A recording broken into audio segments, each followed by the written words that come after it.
Good morning.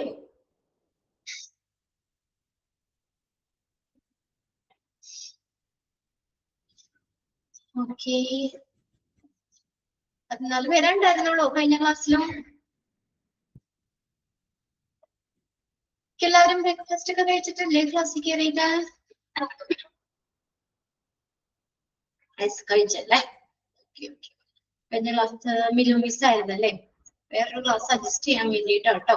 First അവർ എനിക്ക് പെൻചയിലേക്ക് ഒന്ന് കയറേണ്ടി വന്നു, മാറി കയറേണ്ടി വന്നു. അതുകൊണ്ടാണ് ഫസ്റ്റ് അവർ മിലു മിസ് കയറിയത് കേട്ടോ. ഓക്കെ, നമ്മള് എല്ലാവരും കിരിയെ ഞാൻ പേജിൽ നിന്ന് എടുക്കട്ടെ കേട്ടോ. നമ്മുടെ ചാപ്റ്റർ ഒന്ന് എടുത്തേക്കട്ടെ. പേജ് നമ്പർ എത്ര? ഇതിനകത്ത് പേജ് നമ്പർ ഇല്ല, ഞാൻ സ്ക്രോൾ ചെയ്ത് തന്നെ എടുക്കണം.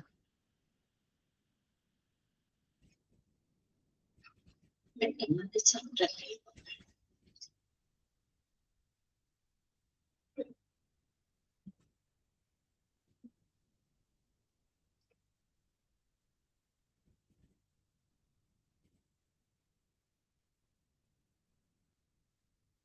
ഓക്കെ. ഓക്കെ, എല്ലാവരും എടുത്ത പേജ് നമ്പർ ആരെങ്കിലും ഒന്ന് ഷെയർ ചെയ്ത് കൊടുത്തോ. ആരാണ്? നിഷോ, ജാസ്മിനോ, പ്രീതിയോ ആരെങ്കിലും ഷെയർ ചെയ്ത് കൊടുത്തോ കേട്ടോ. ഓക്കെ, 129 പേജാണ് നമ്മൾ എടുത്തുകൊണ്ടിരിക്കുന്നത്. അതായത് മൊഡ്യൂൾ 6-ലെ 8ാമത്തെ ചാപ്റ്റർ ആട്ടോ. മൊഡ്യൂള് 6-ലെ 8ാമത്തെ ചാപ്റ്റർ ഹോസ്പിറ്റൽ പ്ലാനിംഗ് എന്ന് പറഞ്ഞ ചാപ്റ്റർ ആണ് നമ്മൾ ഡിസ്കസ് ചെയ്യുന്നത്. ഇനി നമ്മൾ എവിടെ വരെയാണ്? കഴിഞ്ഞ ക്ലാസ്സിൽ നമ്മൾ hospital consultant communication and leadership ആ ഒരു സെക്ഷൻ ആണ് എടുത്തത്. ഇനി ഇന്ന് നമ്മൾ നോക്കാൻ പോകുന്നത് ഹോസ്പിറ്റൽ ആർക്കിടെക്ട് ആണ്. Hospital architect. The architect has to acquire an understanding of the comprehensive technical and administrative needs of the hospital. ഇനി ആർക്കിടെക്ട് അദ്ദേഹം എന്ത് ചെയ്യണം? നമ്മുടെ ഒരു ഹോസ്പിറ്റലിലെ കോംപ്രിഹെൻസീവ് എന്ന് പറഞ്ഞാൽ സമഗ്രമായിട്ടുള്ള ടെക്നിക്കൽ സാങ്കേതികപരമായിട്ടുള്ള അഡ്മിനിസ്ട്രേറ്റീവ് ഭരണപരമായിട്ടുള്ള ആവശ്യങ്ങളെ കുറിച്ച് എന്തുണ്ടായിരിക്കണം? കൃത്യമായിട്ടുള്ള അല്ലെങ്കിൽ വ്യക്തമായ ഒരു ധാരണ ഹോസ്പിറ്റൽ ആർക്കിടെക്റ്റിന് ഉണ്ടായിരിക്കണം. ഒരു ആർക്കിടെക്റ്റിന് ഹോസ്പിറ്റലിന്റെ സമഗ്രമായിട്ടുള്ള സാങ്കേതികപരമായിട്ടുള്ള ഭരണപരമായിട്ടുള്ള ആവശ്യങ്ങള് അതേക്കുറിച്ച് ഒരു വ്യക്തമായ ധാരണ ഉണ്ടായിരിക്കണം. അല്ലാതെ ഒന്നും അറിയില്ലാത്ത ഒരാളെ നമുക്കത് പറയാൻ പറ്റില്ല. ഈ ഹോസ്പിറ്റൽ പ്ലാനിങ്ങില് ആർക്കിടെക്റ്റിന്റെ റോള് വളരെ പ്രധാനപ്പെട്ടതാണ്. അപ്പൊ അദ്ദേഹത്തിന് ആദ്യം എന്ത് വേണം? Architect has to acquire an understanding. എന്തിനെ കുറിച്ചുള്ള മനസ്സിലാക്കണം, ധാരണ വേണം. ഒരു ഹോസ്പിറ്റലിലെ ആവശ്യങ്ങൾ എങ്ങനെയുള്ളത്? ടെക്നിക്കൽ ആയിട്ടുള്ള അഡ്മിനിസ്ട്രേറ്റീവ് പരമായിട്ടുള്ള ആവശ്യങ്ങള് അതേക്കുറിച്ച് വ്യക്തമായ ധാരണ ഹോസ്പിറ്റലിലെ ആർക്കിടെക്റ്റിന് ഉണ്ടായിരിക്കണം. ഒന്ന് അണ്ടർലൈൻ ചെയ്യുക കേട്ടോ. അതായത് ഹോസ്പിറ്റലിലെ ആവശ്യങ്ങളെ കുറിച്ച് ഫസ്റ്റ് സെന്റൻസ് ഒന്ന് അണ്ടർലൈൻ ചെയ്തു. അപ്പൊ അദ്ദേഹത്തിന് അങ്ങനെ ഒരു ധാരണ വേണം. ഇപ്പൊ നമ്മൾ എന്തെങ്കിലും ഒരു കാര്യം, ഇതിപ്പോ പ്ലാനിങ് കാര്യങ്ങളും ഒക്കെ ആണെങ്കിൽ അതുമായിട്ട് ബന്ധപ്പെട്ട് നല്ലൊരു അണ്ടർസ്റ്റാൻഡിങ് വേണം. എന്നാലാണ് നമുക്ക് അത് കറക്റ്റ് ആയിട്ട് ചെയ്യാൻ പറ്റുള്ളൂ. അതുപോലെ നമ്മുടെ ഒരു ഹോസ്പിറ്റലിന്റെ സാങ്കേതികപരമായിട്ടുള്ള അഡ്മിനിസ്ട്രേറ്റീവ് ഭരണപരമായിട്ടുള്ള ആവശ്യകതകളെ കുറിച്ച് അദ്ദേഹത്തിന് നല്ലൊരു ായിട്ടുള്ള ഒരു ധാരണ ഉണ്ടായിരിക്കണം. His responsibility. ഇനി ആർക്കിടെക്റ്റിന്റെ റെസ്പോൺസിബിലിറ്റി എന്താ? അദ്ദേഹം എന്താ ചെയ്യണ്ടേ? ഈസ് ടു ട്രാൻസ്ലേറ്റ് ചെയ്യാന്ന് വെച്ചാൽ പകർത്തുക, കോപ്പി ചെയ്യുക. പിന്നെ എന്ത്? Clinical and administrative requirements. ഹോസ്പിറ്റലിലെ ക്ലിനിക്കൽ ചികിത്സാ സംബന്ധമായിട്ടുള്ള അഡ്മിനിസ്ട്രേറ്റീവ് ഭരണപരമായിട്ടുള്ള ആവശ്യങ്ങള് അതിനെ എന്തിലേക്ക് മാറ്റണം? എന്തിലേക്ക് കൺവേർട്ട് ചെയ്യണം? Architectural and engineering realities. Architectural engineering realities യാഥാർത്ഥ്യങ്ങളാക്കി മാറ്റുക ചെയ്യുന്നത്. ഹോസ്പിറ്റലിന്റെ ക്ലിനിക്കൽ അഡ്മിനിസ്ട്രേറ്റീവ് റിക്വയർമെന്റ്സിനെ എന്താക്കി മാറ്റും അദ്ദേഹം? Architectural and engineering realities. അതിലേക്ക് റിയാലിറ്റീസ് ആക്കി മാറ്റും, യഥാർത്ഥങ്ങളാക്കി മാറ്റും. ആ രീതിയിലേക്ക് മാറ്റിയെടുക്കും. മനസ്സിലാവുന്നുണ്ടോ? അതുകൂടി അണ്ടർലൈൻ ചെയ്തോ. റെസ്പോൺസിബിലിറ്റി എന്താണ്? To translate clinical and administrative റിക്വയർമെന്റ്സിനെ എന്താക്കി മാറ്റും? ആർക്കിടെക്ചറൽ ആൻഡ് എഞ്ചിനീയറിംഗ് റിയാലിറ്റീസ് യഥാർത്ഥങ്ങളാക്കി മാറ്റും. ഇനി അതിന് അപ്പൊ ആ രീതിയിലേക്ക് മാറ്റിയെടുക്കാന്ന് പറഞ്ഞു. അപ്പൊ അങ്ങനെ മാറ്റണമെങ്കിൽ വിച്ച് എൻകംപാസ് അതിൽ എന്തൊക്കെ കാര്യങ്ങൾ ഉൾപ്പെടുന്നേ? ആ റിയാലിറ്റീസിലേക്ക് മാറ്റിയെടുക്കണമെന്ന് പറഞ്ഞു. അതിലെ എന്തൊക്കെ കാര്യങ്ങൾ, അതിന് താഴെ പറയുന്ന കാര്യങ്ങൾ ഉൾപ്പെടുത്തണം. എന്താന്ന് നോക്കിയേ? എൻകംപാസ് സൈറ്റ് സെലക്ഷൻ. ഒന്നാമത് എന്താ? സൈറ്റ്, അനുയോജ്യമായിട്ടുള്ള സ്ഥലം, അത് അദ്ദേഹം തിരഞ്ഞെടുക്കണം.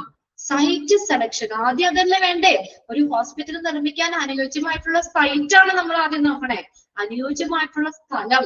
Orientation of building. ഇനി ബിൽഡിങ്ങിന്റെ ഓറിയന്റേഷൻ എന്ന് വെച്ചാൽ ആ ഒരു സ്ഥാനം എവിടേക്ക് ആയിരിക്കണം? ദിശ നിശ്ചയിക്കുക. Then supervision of construction. ഇനി അവിടെ കൺസ്ട്രക്ഷൻ നിർമ്മാണ പ്രവർത്തനങ്ങളുടെ മേൽനോട്ടം വഹിക്കുക, സൂപ്പർവിഷൻ. Then അടുത്തത് യൂട്ടിലിറ്റീസ്, മറ്റ് സൗകര്യങ്ങള്.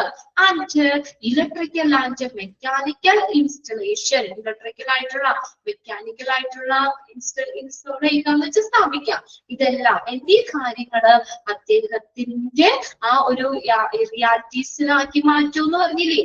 ആ റിയാലിറ്റി ആക്കി മാറ്റുന്നതിൽ ഉൾപ്പെടുന്നതാണ് ഈ കാര്യങ്ങളൊക്കെ. അതൊക്കെ അദ്ദേഹത്തിന്റെ റെസ്പോൺസിബിലിറ്റി ആയിട്ട് വരുന്നത് തന്നെയാണ് കേട്ടോ. ഒന്നോട് നോക്കി ആ പാരഗ്രാഫ് ഇച്ചിരി വ്യക്തമാക്കി അത് മനസ്സിലാക്കി വെക്കണം. ആദ്യം എന്ത് വേണം? ഒരു ആർക്കിടെക്റ്റിന് എന്ത് വേണം? ഹോസ്പിറ്റലിന്റെ ടെക്നിക്കൽ ആയിട്ടുള്ള, അഡ്മിനിസ്ട്രേറ്റീവ് ആയിട്ടുള്ള, ഭരണപരമായിട്ടുള്ള ആവശ്യങ്ങള്, ആവശ്യങ്ങളെ കുറിച്ചുള്ള കൃത്യമായിട്ടുള്ള ഒരു ധാരണ ആർക്കിടെക്റ്റിന് ഉണ്ടായിരിക്കണം. ആദ്യം അതാ വേണ്ടേ? Understanding, a clear and understanding of the comprehensive technical and administrative needs of the hospital. Okay, clear അല്ലേ? ഒന്നാമത്തത് ഹോസ്പിറ്റലിന്റെ ടെക്നിക്കൽ ആയിട്ടുള്ള, അഡ്മിനിസ്ട്രേറ്റീവ് ആയിട്ടുള്ള ആവശ്യങ്ങള്, അതേക്കുറിച്ച് അദ്ദേഹത്തിന് ധാരണ വേണം. ഓക്കെ, ആർക്കിടെക്റ്റിന് ഒരു ധാരണ ഉണ്ടായിരിക്കണം. ഇനി അദ്ദേഹത്തിന്റെ റെസ്പോൺസിബിലിറ്റി എന്താ? അദ്ദേഹം ഇനി എന്താ ചെയ്യണ്ടേ? ക്ലിനിക്കൽ അഡ്മിനിസ്ട്രേറ്റീവ് റിക്വയർമെന്റ്സിനെ എന്തിലേക്കാക്കി മാറ്റും? അതിനെ ആർക്കിടെക്ചറൽ എഞ്ചിനീയറിംഗ് റിയാലിറ്റീസ് ആക്കി മാറ്റും. അപ്പൊ അതിനകത്ത് എന്തൊക്കെയാ റിയാലിറ്റീസ് ആക്കി മാറ്റും എന്ന് പറഞ്ഞല്ലോ. അതിലെന്തൊക്കെയാ വരുന്നത്? സൈറ്റ്സ്, അനുയോജ്യമായിട്ടുള്ള സൈറ്റ് തിരഞ്ഞെടുക്കുന്നു, ബിൽഡിങ്സിന്റെ ഓറിയന്റേഷൻ, ദിശ, സ്ഥാനം നിശ്ചയിക്കുന്നു, കൺസ്ട്രക്ഷൻ പ്രവർത്തനങ്ങളുടെ മേൽനോട്ടം വഹിക്കുന്നു, മറ്റു സൗകര്യങ്ങൾ, കാര്യങ്ങള്, ഇലക്ട്രിക്കൽ ആൻഡ് മെക്കാനിക്കൽ ഇൻസ്റ്റലേഷൻ എന്നീ കാര്യങ്ങൾ അതിന് ഉൾപ്പെടുന്നു. 3 കാര്യങ്ങളാണ് പറഞ്ഞത് കേട്ടോ. ആദ്യം എന്താണ്? ആർക്കിടെക്ചറിന് എന്ത് വേണം? ഒരു ധാരണ വേണം. പിന്നെ ആ റെസ്പോൺസിബിലിറ്റി എന്താണ്? ഇനി ആ റെസ്പോൺസിബിലിറ്റിയിൽ എന്തൊക്കെ കാര്യങ്ങളാണ് അത് ഉൾപ്പെടുന്നത്? 3ഉം ക്ലിയർ ആണോ നോക്കിയ പാരഗ്രാഫ്?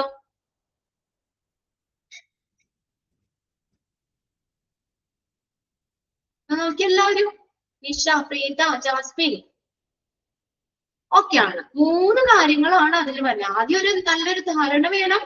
പിന്നെ റെസ്പോൺസിബിലിറ്റി എന്താണ്? റിയാലിറ്റി ആക്കി മാറ്റുകയാണ് അദ്ദേഹം. ആർക്കിടെക്ചറൽ എഞ്ചിനീയറിംഗ് റിയാലിറ്റിയിലേക്ക് മാറ്റുന്നു. ഇനി അതിനകത്ത് എന്താണ്? റിയാലിറ്റി ആക്കി മാറ്റാന്ന് പറഞ്ഞല്ലോ. അതിലെന്തൊക്കെയാ വരുന്നതെന്നാണ്? അനുയോജ്യമായിട്ടുള്ള സൈറ്റ്, ഓറിയന്റേഷൻ ഓഫ് ബിൽഡിംഗ്, ബിൽഡിങ്ങിന്റെ ദിശ, കൺസ്ട്രക്ഷന്റെ ആ ഒരു സൂപ്പർവിഷൻ, മേൽനോട്ടം, മറ്റു സൗകര്യങ്ങള്, ഇലക്ട്രിക്കൽ ആൻഡ് മെക്കാനിക്കൽ ഇൻസ്റ്റലേഷൻ എന്നിവയൊക്കെ അതിനകത്ത് ഉൾപ്പെടുന്ന കാര്യങ്ങൾ തന്നെയാണ്. ഇനി അടുത്ത് നോക്കിയേ. The architect must fully understand the requirements provided by the hospital consultant. എന്ത് വേണം? ആർക്കിടെക്ട് ഫുള്ളി അണ്ടർസ്റ്റാൻഡ്, പൂർണ്ണമായിട്ട് മനസ്സിലാക്കണം. എന്ത്? The requirement provided by the hospital consultant. Hospital consultant നൽകുന്ന മാർഗനിർദ്ദേശങ്ങൾ ആ ഒരു ആർക്കിടെക്ട് കൃത്യമായും പൂർണ്ണമായും മനസ്സിലാക്കണം. ഒന്ന് ശ്രദ്ധിച്ചോട്ടോ. ആ കൺസൾട്ടന്റ് നൽകുന്ന ആ നിർദ്ദേശങ്ങള് ആര്? ആർക്കിടെക്ട് പൂർണ്ണമായിട്ട് മനസ്സിലാക്കണം. Architect must fully understand the requirement provided by the hospital consultant. Clear അല്ലേ? ഹോസ്പിറ്റൽ കൺസൾട്ടന്റ് നൽകുന്ന നിർദ്ദേശങ്ങൾ ആർക്കിടെക്ട് എന്ത് ചെയ്യണം? പൂർണ്ണമായിട്ട് മനസ്സിലാക്കണം. എന്തൊക്കെ കാര്യങ്ങളാണ്? From which to develop a program. അതിനുവേണ്ടി എന്ത് ചെയ്യണം? ഇതിനുവേണ്ടി ഒരു പ്രോഗ്രാം ഡെവലപ്പ് ചെയ്യണം. In writing, stating clearly all their requirements in comprehensive terms. അപ്പൊ ഇതിന്റെ അടിസ്ഥാനത്തില് നമ്മൾ ഈ ആവശ്യങ്ങളെല്ലാം വ്യക്തമാക്കി വ്യക്തമാക്കിക്കൊണ്ട് എഴുതപ്പെട്ടിട്ടുള്ള ഒരു പ്രോഗ്രാം അവർ തയ്യാറാക്കണം. ആരെല്ലാം? ആർക്കിടെക്ടിന്റെ നിർദ്ദേശങ്ങള് എന്താ കൺസൾട്ടന്റിന്റെ നിർദ്ദേശങ്ങള് ആർക്കിടെക്ട് പൂർണ്ണമായിട്ട് മനസ്സിലാക്കണം. ആ പൂർണ്ണമായിട്ട് മനസ്സിലാക്കിയതിന് ശേഷം അദ്ദേഹം എന്ത് ചെയ്യണം? അവിടെ ഒരു പ്രോഗ്രാം ഡെവലപ്പ് ചെയ്യണം. എന്തുമായിട്ട്?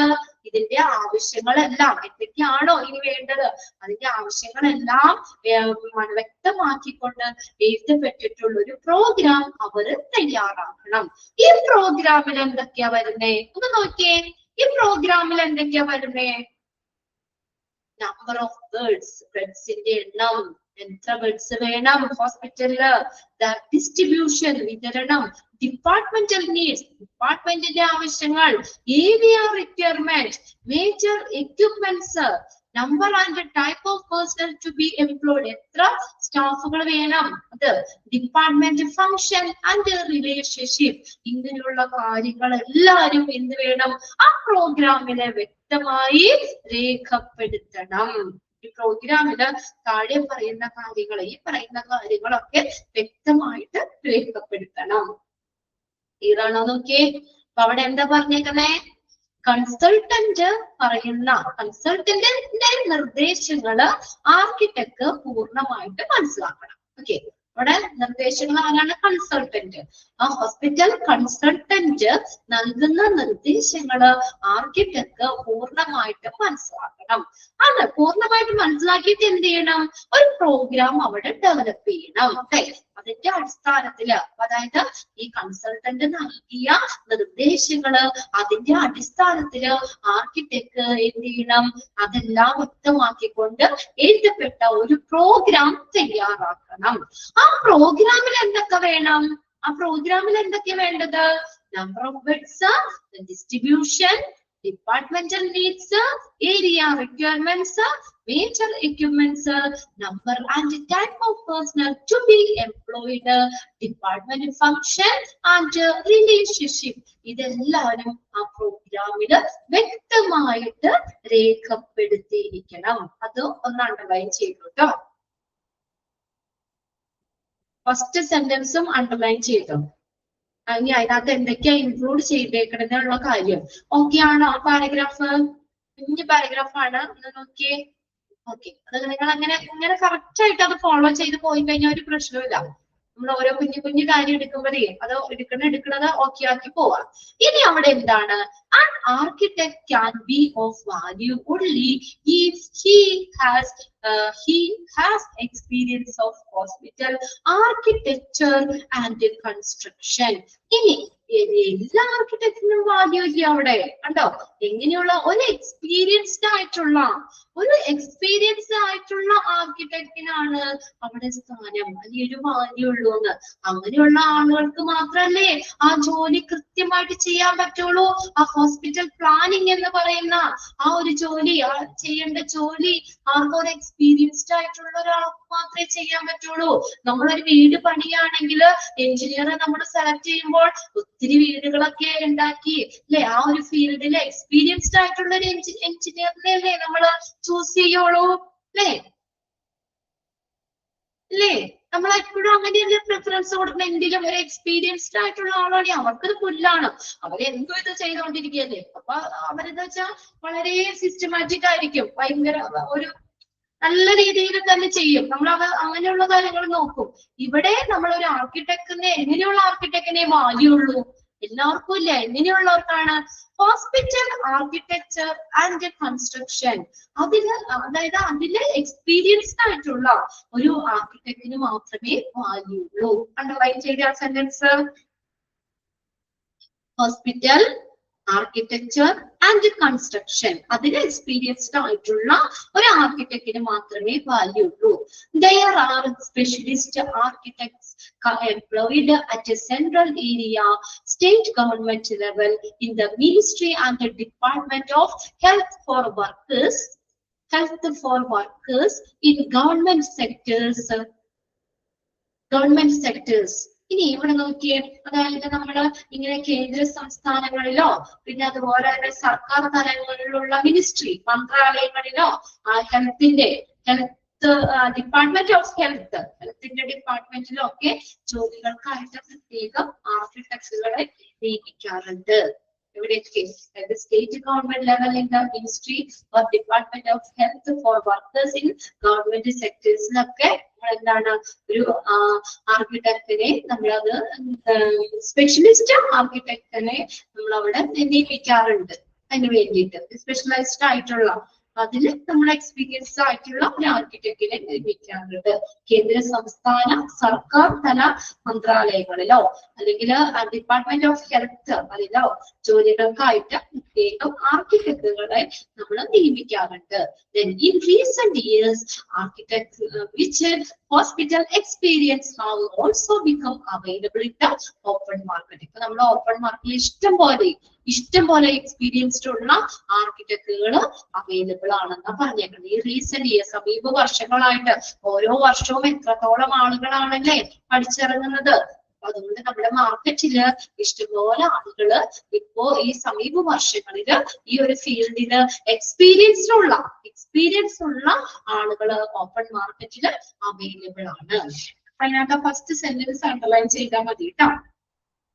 ഹോസ്പിറ്റൽ ആർക്കിടെക്ചർ അതുപോലെ കൺസ്ട്രക്ഷൻ ഇതിന് എക്സ്പീരിയൻസ്ഡ് ഉള്ള ഒരു ആർക്കിടെക്റ്റിനാണ് അവിടെ വാല്യൂ എന്നുള്ളത്. ഇനി therefore it is advisable to hire architect who specialized in hospital construction or with the experience in hospital project. Underline ചെയ്ത സെന്റൻസ്. അപ്പൊ എങ്ങനെയുള്ളവരെ തിരഞ്ഞെടുക്കുന്നതാണ് നല്ലത്? It is advisable to hire ചെയ്യാന്ന് വെച്ചാൽ നിയമിക്കുക. എങ്ങനെയുള്ള ആർക്കിടെക്റ്റുകളെ നിയമിക്കുന്നതായിരിക്കും നല്ലത്? ഹു സ്പെഷ്യലൈസ്ഡ് ഇൻ ഹോസ്പിറ്റൽ കൺസ്ട്രക്ഷനിൽ സ്പെഷ്യലൈസ്ഡ് ആയിട്ടുള്ള, അല്ലെങ്കിൽ or with experience in hospital project, അല്ലെങ്കിലോ ഹോസ്പിറ്റൽ പ്രൊജക്റ്റില് എക്സ്പീരിയൻസ്ഡ് ആയിട്ടുള്ള അല്ലെങ്കിൽ ഹോസ്പിറ്റൽ കൺസ്ട്രക്ഷനിൽ സ്പെഷ്യലൈസ്ഡ് ആയിട്ടുള്ള ഒരു ആർക്കിടെക്റ്റുകളെ നിയമിക്കുന്നതാണ് ഏറ്റവും നല്ലത്. അല്ലെ?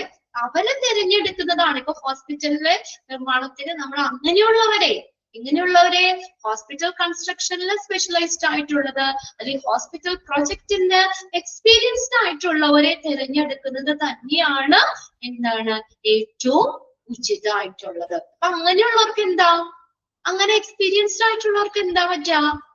എന്താണ് അങ്ങനെ എക്സ്പീരിയൻസ് ഉള്ളവരും എക്സ്പീരിയൻസ് ഇല്ലാത്തവരും തമ്മിലുള്ള വ്യത്യാസം എന്താ? എക്സ്പീരിയൻസ്ഡ് ഉള്ളവർക്ക് കുറച്ചും കൂടി ബെറ്റർ ആയിട്ട് ചെയ്യാൻ പറ്റൂലേ? ആ ഒരു ഫീൽഡില് എക്സ്പീരിയൻസ്ഡ് ആണെങ്കിൽ അല്ലേ? ഓക്കെ. എക്സ്പീരിയൻസ്ഡ് ഉള്ളവരാണെങ്കിൽ കുറച്ചും കൂടി നല്ല രീതിയിൽ നമുക്ക് അവിടെ പെർഫോമൻസ് ചെയ്യാൻ പറ്റും. ഇപ്പൊ ഇവിടെ ആണെങ്കിലും നമ്മൾ ഇവിടെ ഫസ്റ്റ് ടൈം ഇന്റർവ്യൂ ഞാനൊരു വാട്സപ്പിലൂടെ കണ്ടതാണ് കേട്ടോ. ഇവിടുത്തെ ഒരു അഡ്വർടൈസ്മെന്റ്. ഇപ്പൊ ഇന്റർവ്യൂലാണെങ്കിൽ ഒത്തിരി കുട്ടികൾ ഉണ്ടായിരുന്നു ഇവിടെ. അപ്പൊ അവർ ഇന്റർവ്യൂ ക്ലാസ്സുകൾ മസ്റ്റ് ആണ്. അതായത് നമ്മൾക്ക് ഇതിനെ കുറിച്ചുള്ള ഇതിപ്പോ ഈ ഒരു കോഴ്സ് കംപ്ലീറ്റ് ചെയ്ത് അതിന്റെ ഒരു സർട്ടിഫിക്കറ്റ് അല്ലെങ്കിൽ അത് മാത്രം പോരാ. നമ്മളിവിടെ ടീച്ചിങ് ആണ്, അല്ലാത്ത വർക്കുകളല്ലല്ലോ നമ്മൾ ചെയ്യുന്നത്. അപ്പൊ അതുകൊണ്ട് ഇവിടെ മസ്റ്റ് ആയിട്ട് പറയുന്നത് BEd വേണം. ഏതെങ്കിലും സബ്ജക്റ്റിന് BEd മസ്റ്റ് ആണ്. അത് BEd വേണം. എന്താ ഒരു ടീച്ചിങ് ആണ്. ഇപ്പൊ നമ്മൾ ഒരുപാട് ഇതിന് വലിയ അറിവുണ്ടായെന്ന് പറഞ്ഞിട്ട് കാര്യമില്ല. അത് കുട്ടികളിലേക്ക് എത്തിക്കുക, അല്ലെ? അവർക്ക് വ്യക്തമാക്കി കൊടുക്കുക. ആ ഒരു എബിലിറ്റിയാണ്. ഇവിടെ എന്ന് പറഞ്ഞാൽ വളരെ കുറച്ച് പേര് മാത്രമാണ് നമുക്ക് ആദ്യം സെലക്ട് ചെയ്തോളൂ. ബാക്കിയുള്ളവര് അവര് നോളജ് ഉണ്ട്, അവർക്ക് നോളജ് ഇല്ല എന്നല്ല. പക്ഷെ എന്താണ്, ആ ഒരു എബിലിറ്റി വേണം, ഒരു എക്സ്പീരിയൻസ് വേണം. സ്കൂളിലൊക്കെ ആണെങ്കിലും ആ ഒരു നമ്മൾ പഠിപ്പിച്ചിട്ടുള്ള ആ ഒരു എക്സ്പീരിയൻസ് എന്ന് പറഞ്ഞാൽ വലിയ ഇതാണല്ലോ. അപ്പൊ എല്ലാ ജോലിക്കും തന്നെ നമ്മളൊരു എക്സ്പീരിയൻസ് ചോദിക്കാറില്ലേ? നമ്മുടെ ആപ്ലിക്കേഷൻ ഫോമിൽ ഉണ്ടാവുമല്ലോ എത്ര വർഷത്തെ എക്സ്പീരിയൻസ് ആണ്. ചിലരിനകത്ത് മസ്റ്റ് ആയിട്ട് പറയും എക്സ്പീരിയൻസ് ഉള്ളവര് മാത്രമാണ് എന്നുള്ളത് തന്നെ എടുത്ത് പറയും. എക്സ്പീരിയൻസ് എന്ന് പറയാൻ ത്രൂ എക്സ്പീരിയൻസിൽ കൂടെയാണ് നമ്മളെല്ലാവരും നമുക്ക് ചെയ്യാൻ പറ്റുന്നത് അല്ലെ. നല്ല രീതിയിൽ എല്ലാവരും ഇപ്പൊ നിങ്ങൾക്കാണെങ്കിലും ഇപ്പൊ ടീച്ചർ എത്ര ടീച്ചേഴ്സ് ആണ് ക്ലാസ് എടുക്കുന്നത്, ഇപ്പൊ എല്ലാവരും ഒരേ ലെവലിലാണോ? ഓരോരുത്തർക്കും അവരുടേതായ ഒരു ടീച്ചിങ് സ്റ്റൈൽ ഉണ്ട് അല്ലേ? ഇല്ല എന്ന് പറയാൻ പറ്റുമോ? എന്താരും ഇണ്ടാത്തേ ഇല്ലേ? ഓരോരുത്തർക്കും അവരുടേതായ ഒരു ടീച്ചിങ് സ്റ്റൈൽ ഉണ്ട്. അത് പ്രസന്റ് ചെയ്യുന്നത് അല്ലെങ്കിൽ നമ്മൾ അത് നിങ്ങളിലേക്ക് എത്തിക്കുന്നത്, പറയുന്നത് അല്ലെ, അത് എന്ന് വെച്ചാൽ അത് ത്രൂ എക്സ്പീരിയൻസ് തന്നെയാണ് നമുക്കത്. ഇപ്പൊ നമ്മള് വലിയ ഡിഗ്രിയും അതും ഒക്കെ ഉണ്ടെന്ന് പറഞ്ഞിട്ട് ചെറിയ പിള്ളേരെ ചെന്നിട്ട് ക്ലാസ് എടുക്കാൻ പറഞ്ഞാൽ അവർക്കിടെ ആ ഒരു ലെവലിൽ നിന്ന് ക്ലാസ് എടുത്താൽ ശരിയാവോ? ഇപ്പൊ നമ്മളോട് ശരിക്കും ഇവിടെ പറഞ്ഞേക്കുന്നത് എന്താ പറയാ +2 ആണ് ബേസിക് HAയില് നമ്മൾ ആ ക്വാളിഫിക്കേഷൻ പറഞ്ഞേക്കുന്നത്. അപ്പൊ എന്താ HA ക്ലാസ് എടുക്കുമ്പോൾ നിങ്ങളുടെ ഫ്രണ്ടിൽ ഇരിക്കുന്നത് ഒന്നും അറിയില്ലാത്ത കുട്ടികളാണ്. ആ രീതിയിൽ തന്നെ നിങ്ങൾ ക്ലാസ് എടുത്തോളണം. അതിനകത്ത് ഒത്തിരി നല്ല ഡിഗ്രി ഉള്ളവർ വരെയുണ്ട്, ഞങ്ങളെക്കാളും ഡിഗ്രി ഉള്ളവർ വരെ ഇരിക്കുന്നുണ്ട്. പക്ഷെ നമ്മുടെ മുന്നിൽ ഇരിക്കുന്നത് എപ്പോഴും ഒരു കുഞ്ഞു കുട്ടികളാണ് എന്നുള്ള രീതിയിൽ, അവർക്ക് അറിയാം എന്നുള്ള രീതിയിൽ നിങ്ങൾ ക്ലാസ് എടുക്കരുത്. അതാണ് ഇവിടെ നിങ്ങൾക്ക് സാറ് തന്നേക്കുന്ന ഒരു ഇൻസ്ട്രക്ഷൻ പറഞ്ഞേക്കുന്നത്. ആ രീതിയിലായിരിക്കണം നമ്മുടെ കുട്ടികളെ നമ്മൾ എപ്പോഴും, അവർക്കാണ് പ്രിഫറൻസ്, അവർക്ക് മനസ്സിലാവണം, അവർക്ക് നല്ല രീതിയിൽ ക്യാച്ച് ചെയ്യാൻ പറ്റണം. ഇപ്പൊ നമ്മൾ അല്ലാത്ത രീതിയിൽ നമ്മൾ ക്ലാസ് എടുത്ത് പോയി കഴിഞ്ഞാൽ ചിലപ്പോൾ ഏറ്റവും ലോവർ ലെവൽ ഒരുപാട് നാളൊക്കെ അല്ലെ. ഇപ്പൊ നിങ്ങൾ പിന്നെ HA കഴിഞ്ഞതാണ്, PGയിലേക്ക് എത്തിയപ്പോഴും അത്രത്തോളം നിങ്ങൾ സബ്ജക്ട് കാര്യങ്ങളൊക്കെ അറിയാം. HAയിലേക്ക് വന്നപ്പോഴാണെങ്കിൽ കുറെ നാളുകള് അവിടെ പഠിക്കാതെ ഇരുന്നിട്ട് നമ്മുടെ പഠിത്തം ഒക്കെ നമ്മൾ ബ്രേക്ക് ആയിട്ടുള്ളവരൊക്കെ ഉണ്ടായിരുന്നു. അമ്മമാരൊക്കെ പല കാരണങ്ങൾ കൊണ്ട് കുറെ ആളുകള് വീട്ടിൽ വെറുതെ ഇരുന്നൊക്കെ കയറിയവരുണ്ടായിരുന്നു. അവർക്കും ഒരു ബുദ്ധിമുട്ടുണ്ടാകരുത് എന്നുള്ളൊരു ഇതാ പറഞ്ഞത്. എല്ലാവരും ഒരേപോലെ കൺസിഡർ ചെയ്യണം, ആ ഒരു ഇതിലാണ് നമ്മൾ പോകുന്നത്. അപ്പൊ അതുകൊണ്ട് തന്നെയാണ് നമുക്ക് ഇത്രത്തോളം കുട്ടികൾ നമുക്കുള്ളത്. മറ്റുള്ള ഇൻസ്റ്റിറ്റ്യൂഷനെ വെച്ച് നോക്കുമ്പോൾ നമ്മുടെ ഇൻസ്റ്റിറ്റ്യൂഷൻ ഇത്രയും ബെറ്റർ ആയിട്ട് നിൽക്കാനുള്ള കാര്യം നമ്മൾ കൊടുക്കുന്ന ആ സർവീസ് തന്നെയാണ്. അയ്യോ കഴിഞ്ഞ കോൺവെക്കേഷന് PG 5ന്റെ നിങ്ങളുടെ തൊട്ട് മുന്നിലുള്ള PG എന്ത് നല്ല കുട്ടികളാണെന്നറിയോ. HA24 കുട്ടികളുടെ HRM 10. അപ്പൊ 24 ഞാൻ ഉണ്ടായിരുന്നില്ല, ബാക്കി 2 ബാച്ചിലും ഞാൻ ഉണ്ടായിരുന്നു. അപ്പൊ അതിനകത്തെന്ന് പറഞ്ഞാൽ ആ കുട്ടികള് കുറെ പ്രോഗ്രാംസ് ഒക്കെ ഉണ്ടായിരുന്നു കേട്ടോ. അവർക്കിടെ 19 ഐറ്റംസ് ഉണ്ടായിരുന്നു. എന്ത് ഭംഗിയിലാന്നറിയാം അവര് കളിച്ചത് റെഡി ആയിട്ട് വരുന്നത് അത്രത്തോടെ. അപ്പൊ അവര് ക്ലാസ്സുകളൊക്കെ ആണെങ്കിൽ വന്ന് എന്ത് സ്നേഹം വന്ന് കെട്ടിപ്പിടിക്കും. അപ്പൊ ഞങ്ങൾ പറയും നിങ്ങൾ ഞങ്ങളോട് പറഞ്ഞോളോട്ടെ, ഇന്ന ആളെന്ന് പറഞ്ഞോളോട്ടെ, അല്ലെങ്കിൽ ഞങ്ങൾക്ക് അറിയാൻ പറ്റില്ല. അപ്പൊ നിങ്ങളുടെയൊക്കെ പേരുകൾ ഓക്കെയാണ്, നമുക്കറിയാം. എല്ലാ ദിവസവും കയറുന്നവര് സ്ക്രീനിൽ നിങ്ങളുടെ പേരുകൾ ആള് കാണുന്നില്ലെങ്കിൽ പോലും സ്ക്രീനിൽ ഇങ്ങനെ പേരുകളുണ്ട്. ഇന്ന ബാച്ചിൽ ഇന്ന കുട്ടിയാന്ന് പറയുമ്പോൾ നമുക്കറിയാം നിങ്ങളെയൊക്കെ. അപ്പൊ നിങ്ങൾ വന്ന് ഞങ്ങളോട് സംസാരിക്കുമ്പോഴാണ് നമുക്ക് ആ ഒരു ഇത് കിട്ടുള്ളൂ. നമുക്ക് ആ ഒരു സ്നേഹം എന്ന് പറഞ്ഞാൽ പറഞ്ഞറിയിക്കാൻ പറ്റാത്തൊരു എക്സ്പീരിയൻസ് തന്നെയാണ്. നേരെ ഡയറക്റ്റ് ക്ലാസ് ഇരിക്കുകയാണെങ്കിൽ നമ്മൾ കുറച്ചും കൂടി ഒരു അറ്റാച്ച്മെന്റ് ഉണ്ടാകില്ലേ അല്ലെ? നിങ്ങളെ കാണാനുള്ള ജസ്റ്റ് പേര് മാത്രമേ ഉള്ളൂ, ഒരു സ്ക്രീൻ മാത്രമേ ഉള്ളൂ. അതിൻ്റെതായ ഒരു ലിമിറ്റേഷൻസ് ഉണ്ടല്ലോ. ഓക്കെ, അപ്പൊ നമ്മൾ എന്തായാലും എക്സ്പീരിയൻസിന്റെ കാര്യം പറഞ്ഞതാണ്. അപ്പൊ ഇവിടെ നമ്മൾ എന്താ പറഞ്ഞേക്കുന്നത് ഈ ചാപ്റ്ററിൽ എന്താ പറഞ്ഞത്? ആർക്കിടെക്ട് എങ്ങനെയുള്ളവരായിരിക്കണം?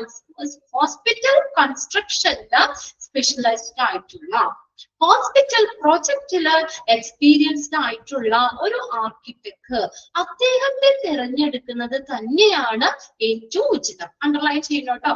ക്വസ്റ്റ്യൻ ഞാൻ ഇടാം ഈ ഒരു ഇതിനകത്തുനിന്ന്. ആ ക്വസ്റ്റ്യനും കൂടി ഉൾപ്പെടുത്തിയേക്കാം. അത് പ്രീവിയസ് ക്വസ്റ്റ്യൻ പേപ്പറിൽ ചോദിച്ച് കണ്ടിട്ടുള്ള ക്വസ്റ്റ്യൻ തന്നെയാണ്. സ്പെഷ്യലൈസ്ഡ് ഇൻ ഹോസ്പിറ്റൽ, എല്ലാവരും അണ്ടർലൈൻ ചെയ്തോട്ടോ സെന്റൻസ്. ഹോസ്പിറ്റൽ കൺസ്ട്രക്ഷനിൽ സ്പെഷ്യലൈസ്ഡ് ആയിട്ടുള്ള അല്ലെങ്കിൽ ഹോസ്പിറ്റൽ പ്രൊജക്റ്റില് എക്സ്പീരിയൻസ്ഡ് ആയിട്ടുള്ള ഒരു ആർക്കിടെക്റ്റിനെ തിരഞ്ഞെടുക്കുന്നത് തന്നെയാണ് ഏറ്റവും അഭികാമ്യം.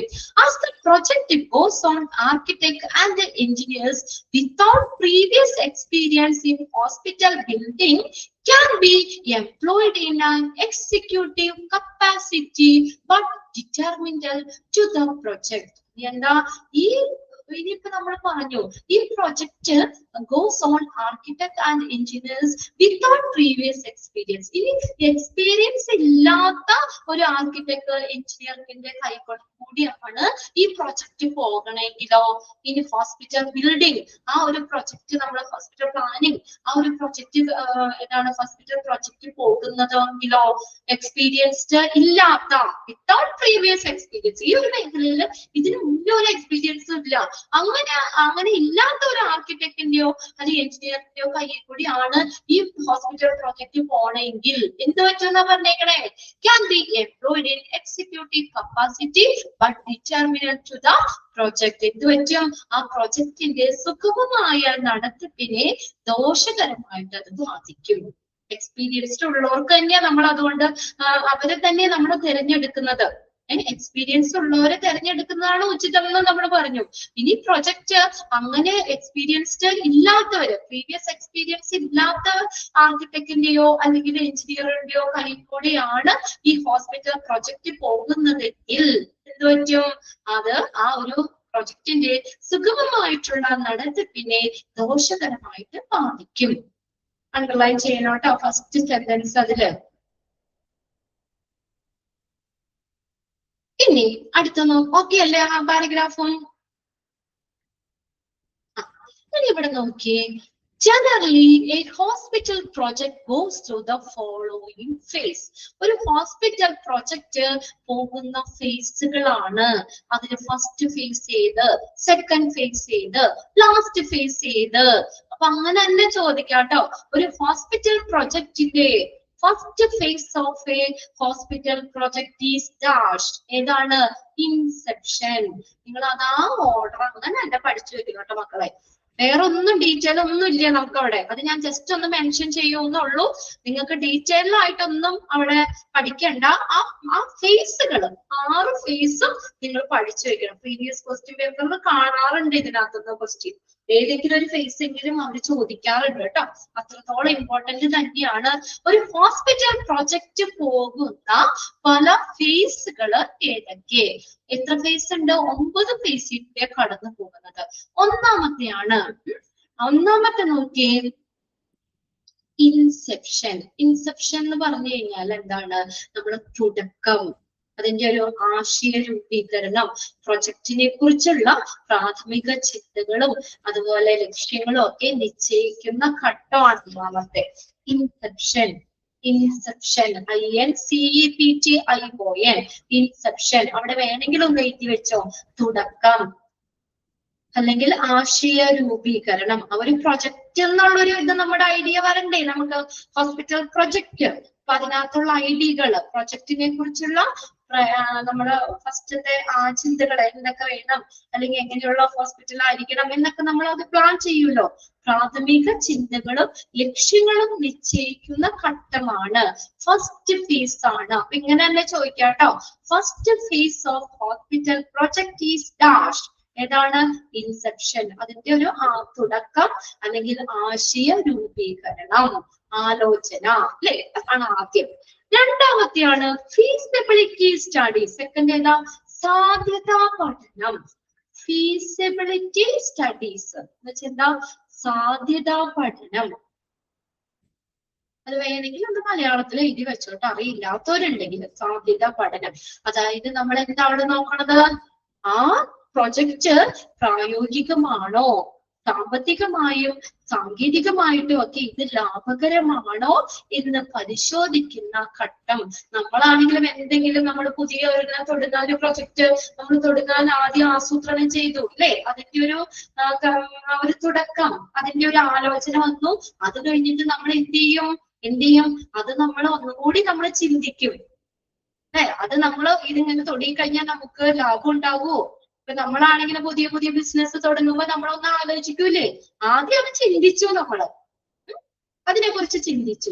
രണ്ടാമത്തെ എന്താ? ഫീസിബിലിറ്റി സ്റ്റഡി, സാധ്യത പഠനം. ഈ സംഭവം നമ്മൾ മാർക്കറ്റിൽ ഇറങ്ങിയാൽ അത് വിജയിക്കാൻ സാധ്യതയുണ്ടോ, അത് ലാഭകരമാകുമോ എന്നൊക്കെ പരിശോധിക്കുന്ന ഘട്ടമാണ് ഫീസിബിലിറ്റി സ്റ്റഡീസ് എന്ന് പറയുന്നത്. ആ പ്രൊജക്ട് പ്രായോഗികമാണോ, സാമ്പത്തികമായും സാങ്കേതികപരമായിട്ടും ഒക്കെ ഇത് ലാഭകരമാണോ എന്ന് പരിശോധിക്കുന്ന ഘട്ടം. ഇനി മൂന്നാമത്തെ നോക്കിയേ, ഔട്ട്ലൈൻ പ്രപ്പോസൽ.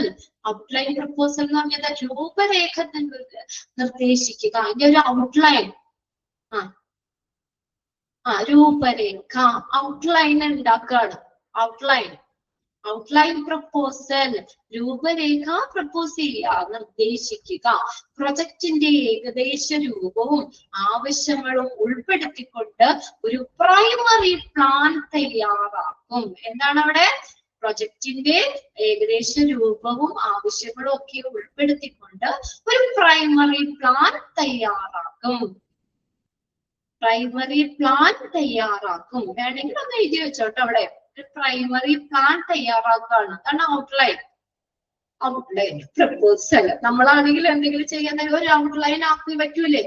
ഒരു ഔട്ട്ലൈൻ വരച്ചിടൂലേ? നല്ല രീതിയിൽ വലിയ ഡിസൈനിങ് ചെയ്തിട്ടല്ല, ജസ്റ്റ് ഒരു അതിന്റെ ഒരു മോഡല്, ഒരു രൂപരേഖ പോലെ. പ്രൊജക്ടിന്റെ ഏകദേശ രൂപവും ആവശ്യങ്ങളും എന്തൊക്കെയാണ്, എത്ര സെക്ഷൻസ് അല്ലെങ്കിൽ എങ്ങനെയൊക്കെ കോംപ്ലക്സുകൾ വരണം, ഇവിടെ ഈ സെക്ഷൻ കൊടുക്കുക, അങ്ങനെയൊക്കെ പറഞ്ഞുകൊണ്ട് ജസ്റ്റ് ഒരു ഔട്ട്ലൈൻ ആയിട്ട് കണക്ക് വെച്ചിട്ടൊന്നും വരയ്ക്കുകയല്ല കേട്ടോ. ഔട്ട്ലൈൻ അത് വെക്കുന്നു. ഏകദേശ രൂപവും ആവശ്യങ്ങളും ഉൾപ്പെടുത്തിക്കൊണ്ട് ഒരു പ്രൈമറി പ്ലാൻ തയ്യാറാക്കും. ഇനി അടുത്ത് നോക്കിയ സ്കീം ഡിസൈൻ. സ്കീം ഡിസൈൻ എന്ന് പറഞ്ഞാൽ പദ്ധതി രൂപകൽപ്പന ചെയ്യുക. ഓക്കെ, പ്ലാനില് നമ്മുടെ ഹോസ്പിറ്റൽ പ്രൊജക്ട്, ആ പ്ലാനില് കൂടുതൽ വ്യക്തത വരുത്തിക്കൊണ്ട് ഡിസൈൻ തയ്യാറാക്കുന്ന ഘട്ടം. അവിടെ വേണമെങ്കിൽ എന്താ എഴുതിക്കോ? ഡിസൈൻ തയ്യാറാക്കുന്ന ഘട്ടമാണത്. പ്രൊജക്റ്റില് കുറച്ചും കൂടി ക്ലിയർ ആക്കാം നമ്മൾ ആ പ്രൊജക്റ്റില് സ്കീം ഡിസൈൻ. പ്രൊജക്റ്റില് കുറച്ചും കൂടി വ്യക്തത വരുത്തിക്കൊണ്ട് ഡിസൈൻ തയ്യാറാക്കുന്ന ഘട്ടം. ഡിസൈൻ തയ്യാറാക്കുന്ന ഘട്ടം. ഓക്കെ, ഇനി അടുത്ത നോക്കിയേ, ഡീറ്റെയിൽ ഡിസൈൻ. അടുത്തെന്താ? വിശദമായിട്ടുള്ള ഡിസൈനിങ്. അടുത്തത് നമ്മൾ എന്താണ് ചെയ്യുന്നത്? അപ്പൊ നമ്മൾ ചെറുതായിട്ടൊരു ഡിസൈൻ തയ്യാറാക്കി, കൂടുതൽ ക്ലാരിറ്റി വരുത്തിക്കൊണ്ട് നമ്മളൊരു ഡിസൈൻ തയ്യാറാക്കി. ആ ഡിസൈൻ തയ്യാറാക്കിയിട്ട് പിന്നെ എന്താ? Detailed design. ഡീറ്റെയിൽഡ് ആയിട്ടുള്ള ഡിസൈൻ നമ്മൾ കൊടുക്കുക. നിർമ്മാണത്തിന് ആവശ്യമായിട്ടുള്ള എല്ലാ സൂക്ഷ്മ വിവരങ്ങളും ഉൾപ്പെടുത്തിക്കൊണ്ട്, ഓരോ മൈന്യൂട്ട് ആയിട്ടുള്ള കാര്യങ്ങൾ വരെ ഉൾപ്പെടുത്തിക്കൊണ്ട് ഒരു ഫൈനൽ പ്ലാൻ നമ്മൾ തയ്യാറാക്കും. ഫൈനൽ പ്ലാൻ തയ്യാറാക്കും. ഡീറ്റെയിൽ ഡിസൈൻ, ഫൈനൽ പ്ലാൻ തയ്യാറാക്കും. അത് വേണമെങ്കിൽ ഒന്ന് എഴുതി കേട്ടോ. ഫൈനൽ പ്ലാൻ തയ്യാറാക്കും. അവിടെ ഫൈനൽ പ്ലാൻ തയ്യാറാക്കും. ഇനി അടുത്തത് എന്താ? Tender action. ഇനി എന്താണ്? ടെൻഡർ കൊടുക്കൂലേ നമ്മൾ അടുത്തത്? നിർമ്മാണ ചുമതല ഇത് ആർക്ക് നമ്മൾ കൊടുക്കണം? അല്ലെ, ബിൽഡിംഗ് പണിയാനായിട്ട് ആരെ ഏൽപ്പിക്കണം? നിർമ്മാണ ചുമതല ഏൽപ്പിക്കാനായിട്ട് കോൺട്രാക്ടറിനെ ക്ഷണിക്കുന്ന പ്രക്രിയ ടെൻഡർ ആക്ഷൻ. ഫൈനൽ പ്ലാൻ ആക്കിയിട്ടല്ലേ? ഫൈനൽ പ്ലാൻ ആക്കിയിട്ട് അടുത്തത് എന്ത് ചെയ്യും? ടെൻഡർ കൊടുക്കും നമ്മള്. Tender action. ഇനി അടുത്ത് എന്ത് ചെയ്യും? അപ്പൊ നമ്മൾ അതിൽ നിന്ന് ഒരാൾ കിട്ടും അല്ലെ? നമുക്ക് പറ്റിയ ആള്, അതായത് നമ്മുടെ ആ ഒരു സാമ്പത്തികമായിട്ടൊക്കെ വെച്ച് നോക്കുമ്പോൾ പൈസയുടെ ഇതെല്ലാം നോക്കി അവര് കംപ്ലീറ്റ് ചെയ്യുന്ന സമയം ഇതൊക്കെ നോക്കിയിട്ട് നമ്മൾ കുറഞ്ഞ ഇതിനകത്തൊക്കെ ആരാ ചെയ്യുന്നേ, അതിനകത്ത് ഏറ്റവും ബെസ്റ്റ് ടെൻഡർ ഇത് ആരാ നോക്കിയിട്ട് അയാളെ നമ്മൾ സെലക്ട് ചെയ്യും. അപ്പൊ അയാൾ എന്ത് ചെയ്യും? അടുത്തത് കൺസ്ട്രക്ഷൻ, ബിൽഡിങ്ങിന്റെ പ്രവർത്തനം ആരംഭിക്കും. കൺസ്ട്രക്ഷൻ. ഇനി അടുത്തതോ? കൺസ്ട്രക്ഷൻ കഴിഞ്ഞിട്ട് എന്താ? കമ്മീഷനിങ്. കമ്മീഷനിങ് എന്ന് വെച്ചാൽ പ്രവർത്തനം സജ്ജമാക്കൽ. കമ്മീഷനിങ് അതായത് നമ്മൾ ഹോസ്പിറ്റല് നിർമ്മിച്ചു, കൺസ്ട്രക്ഷൻ കഴിഞ്ഞു. അത് കഴിഞ്ഞിട്ട് എന്ത് ചെയ്യും നമ്മളത്? ഹോസ്പിറ്റലില് ഒരു ബിൽഡിംഗ് മാത്രം മതിയോ? ബിൽഡിംഗ് മതിയോ? പിന്നെ എന്ത് വേണം? അതിനുള്ള ഫെസിലിറ്റീസ് വേണ്ടേ? എക്യുപ്മെന്റ്സുകളൊക്കെ വേണ്ടേ? ആ ഹോസ്പിറ്റലിന്റെ പ്രവർത്തനം സജീവമാക്കുന്നതിനായിട്ട് ഉപകരണങ്ങളും മറ്റു സംവിധാനങ്ങളും ഒക്കെ കൊണ്ടുവരാം. എന്നാലല്ലേ ഫുള്ള് നമ്മളൊരു ഹോസ്പിറ്റൽ എന്ന് പറയാൻ പറ്റുള്ളൂ. ഓക്കെ, ഇതാണ് കമ്മീഷനിങ്. അതിലേക്ക് കൺസ്ട്രക്ഷൻ, നിർമ്മാണം പൂർത്തിയായ ഹോസ്പിറ്റലിലേക്ക് മറ്റു കാര്യങ്ങൾ, എക്യുപ്മെന്റ്സ്, മറ്റു സംവിധാനങ്ങളും ഒക്കെ കൊണ്ടുവരുന്നതാണ് കമ്മീഷനിങ്. അടുത്തത് ലാസ്റ്റ്, അതാണ് നമ്മൾ പറയുന്ന ഒരു പ്രൊജക്ട്, ഹോസ്പിറ്റൽ പ്രൊജക്ടിന്റെ ഫൈനൽ സ്റ്റെപ്പ്. ലാസ്റ്റ് എന്താ? Shake down. ഷേക്ക് ഡൗൺ, പ്രാരംഭ നിരീക്ഷണം, ഫൈനൽ ഫേസ് ആണ് ഷേക്ക് ഡൗൺ എന്ന് പറയുന്നത്. അത് മിക്ക ക്വസ്റ്റ്യൻ പേപ്പറിൽ ചോദിച്ചു കണ്ടിട്ടുണ്ട് കേട്ടോ. Shake down. അതായത് ഒരു ഹോസ്പിറ്റല് നമ്മൾ ഈ പറഞ്ഞ രീതിയിൽ എന്താ ഹോസ്പിറ്റൽ പ്രൊജക്ട് കംപ്ലീറ്റ് ആയി, ഹോസ്പിറ്റൽ പ്രവർത്തനം ആരംഭിച്ചു. ആ ഹോസ്പിറ്റല് പ്രവർത്തനം ആരംഭിച്ച ശേഷമുള്ള ആദ്യത്തെ നാളുകളാണ്. ഈ ഘട്ടത്തില് സിസ്റ്റങ്ങളിലോ പ്രവർത്തനങ്ങളിലോ എന്തെങ്കിലും തകരാറുകളോ പോരായ്മകളോ ഉണ്ടോ എന്നുള്ളത് അവരുടെ അവിടെ വീക്ഷിക്കുകയും അത് പരിഹരിക്കുകയും ചെയ്യും. നമ്മൾ ആദ്യമായിട്ടൊക്കെ തുടങ്ങുമ്പോൾ ചിലപ്പോ എന്തെങ്കിലും ഇത് വരാം അല്ലെ, എന്തെങ്കിലും ഫോൾട്ടുകളോ ചിലപ്പോ അപ്പോഴായിരിക്കും നമ്മളത് സ്റ്റാർട്ട് ചെയ്ത് കഴിയുമ്പോഴായിരിക്കും എന്തെങ്കിലും ഇത് നമ്മൾ കണ്ടുപിടിക്കുന്നത്. അപ്പൊ കുറച്ചും കൂടി എന്തെങ്കിലും ഫെസിലിറ്റി വേണ്ടി വരുമോ അങ്ങനെയൊക്കെ എന്തെങ്കിലുമൊക്കെ നമ്മൾ ആ സ്റ്റാർട്ട് ചെയ്തതിന് ശേഷമായിരിക്കും നമുക്ക് പല എന്തെങ്കിലും പോരായ്മകൾ എന്തെങ്കിലുമൊക്കെ മനസ്സിലാക്കാൻ പറ്റുള്ളൂ. അപ്പൊ അവിടെയാണ് പ്രവർത്തനം ആരംഭിച്ച ശേഷമുള്ള ആദ്യത്തെ നാളുകളാണ് ഷേക്ക് ഡൗൺ എന്ന് പറയുന്നത്. ആ ഘട്ടത്തില് ആ ഹോസ്പിറ്റലിലെ പ്രവർത്തനങ്ങളിൽ എന്തെങ്കിലും തകരാറുകളോ പോരായ്മകളോ ഒക്കെ സംഭവിച്ചിട്ടുണ്ടോ എന്ന് നിരീക്ഷിക്കുകയും അത് പരിഹരിക്കപ്പെടുകയും ചെയ്യും. അങ്ങനെ 9 steps. Final step shake down, first step inception. ഒന്ന് വായിച്ചു നോക്കിയത്.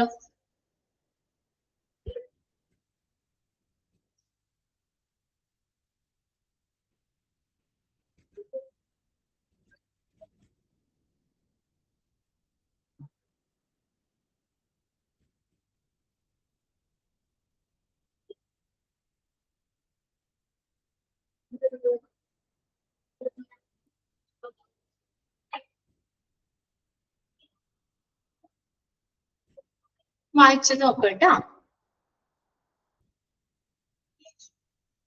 ഒന്നുകൂടി ഞാൻ ജസ്റ്റ് ഒന്ന് പറഞ്ഞു തരാം. നിങ്ങൾ അത്രയും ഡീറ്റെയിലേക്ക് ഒന്ന് പോകണ്ട, നിങ്ങൾക്ക് മനസ്സിലാവാൻ വേണ്ടി ഞാൻ പറഞ്ഞു എന്നുള്ളൂ.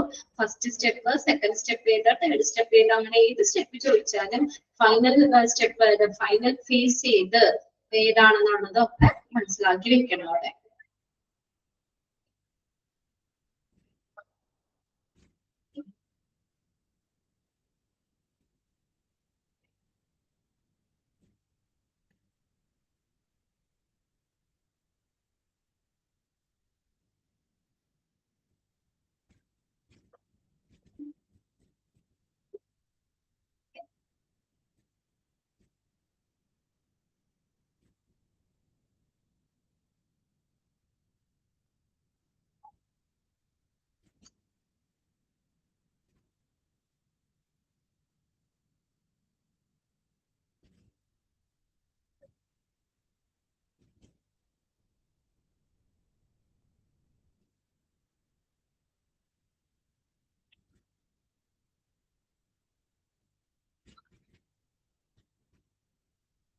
ഓക്കെ ആണോ നോക്കി? ഓക്കെ ആണോ നിങ്ങൾക്ക്? സ്റ്റെപ്പുകൾ മാത്രം നോക്കി വെച്ചാൽ മതി കേട്ടോ. നിങ്ങൾ ഫസ്റ്റ് ഏത്, സെക്കൻഡ് ഏത്, ലാസ്റ്റ് സ്റ്റെപ്പ് ഏതെന്നൊക്കെ ഉള്ളത് കേട്ടോ. ഒരു ഹോസ്പിറ്റൽ പ്രൊജക്ട് ഈ പറയുന്ന സ്റ്റെപ്പിൽ കൂടെ അല്ലെങ്കിൽ ഈ പറയുന്ന ഫേസിൽ കൂടിയാണ് കടന്നു പോകുന്നത്. ഒറ്റയടിക്ക് തീർക്കാൻ പറ്റുന്ന കാര്യമല്ലല്ലോ ഒരു പ്രൊജക്ട് നമ്മൾ എടുക്കുമ്പോൾ. ഒരു ഹോസ്പിറ്റൽ പ്രൊജക്ട് പോകുന്ന പല ഫേസുകളാണ്. ഫസ്റ്റ് ഫേസ് എന്ന് പറഞ്ഞാൽ ഇൻസെപ്ഷൻ ആണ്. ഇൻസെപ്ഷൻ എന്ന് പറഞ്ഞാൽ എന്താണ്? നമ്മൾ ആ പ്രൊജക്റ്റിനെ കുറിച്ചുള്ള ഒരു ചിന്ത, ഒരു ആശയം രൂപീകരിക്കുന്നു. പ്രാഥമിക ചിന്തകളും ലക്ഷ്യങ്ങളും നിശ്ചയിക്കുന്ന ഘട്ടമാണ് പ്രൊജക്റ്റിനെ കുറിച്ച്. നമ്മൾ ഇന്നൊരു പ്രൊജക്ട് നമുക്ക് തയ്യാറാക്കാം, അല്ലെങ്കിൽ ഹോസ്പിറ്റൽ പ്രൊജക്ട് എന്നൊരു ആശയം അത് രൂപീകരിക്കുന്നതാണ് കേട്ടോ. തുടക്കം അല്ലെങ്കിൽ ആശയ രൂപീകരണം അങ്ങനെ വെച്ചാൽ മതി. അതിന്റെ തുടക്കമാണ് ആശയ രൂപീകരണം, ഇൻസെപ്ഷൻ. രണ്ടാമത്തെ എന്താണ്? Feasibility study. അപ്പൊ നമ്മുടെ മനസ്സിൽ ഹോസ്പിറ്റൽ എന്നുള്ളൊരു ആശയം വന്നു. ഇനി അടുത്ത എന്ത് ചെയ്യും? സാധ്യതാ പഠനം. ആ ഒരു പ്രൊജക്ട് നമ്മൾ തുടങ്ങി കഴിഞ്ഞാൽ ഓക്കെ ആണോ അല്ലെ, അത് ലാഭകരമാണോ എന്ന് പരിശോധിക്കുന്ന ഘട്ടം.